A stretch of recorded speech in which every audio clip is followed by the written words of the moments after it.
What's up mga patatas? Kamusta? Ngayong araw nga pala ay may ide-date ako. Kaya ayan, todo pabango at ayos. Charot. Ako si Lai. Gusto maging isang certified patatas. Ang pupuntahan ko nga pala ay dun sa lagi kong kinakainan na shabu-shabu. Shabu-shabu guys dito is yung hotpot. Baka kung ano na naman yung isipin nyo. Dito na nga ako dumaan sa may Pag-asa Park. Kung gusto nyo nga magkaroon ng pag-asa, daan lang kayo dito.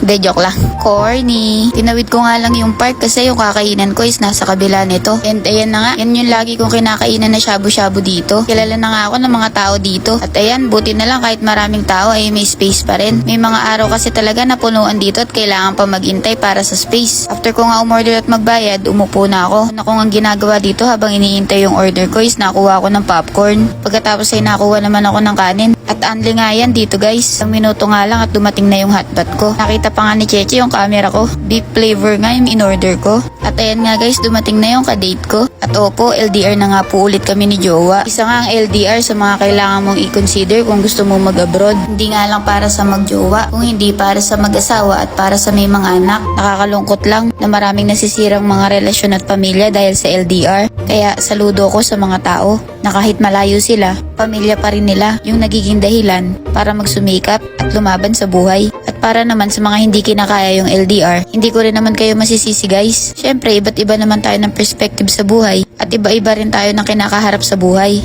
Kaya kung gusto mo mag-abroad, wag mo nga kakalimutan yung mga bucket list mo. Para pag nandito ka na sa abroad, focus ka na dun sa mga goal na gusto mo. At syempre, wag mong kakalimutan yung mga taong naniniwala sa'yo. So yun nga, after ko nga kumain, dumaan nga ako sa Bobo. At ayan, may nakuha pa nga ako ditong tumbler. AT&T lang yan guys, ang laki na. So yun lang, see you next vlog, bye bye.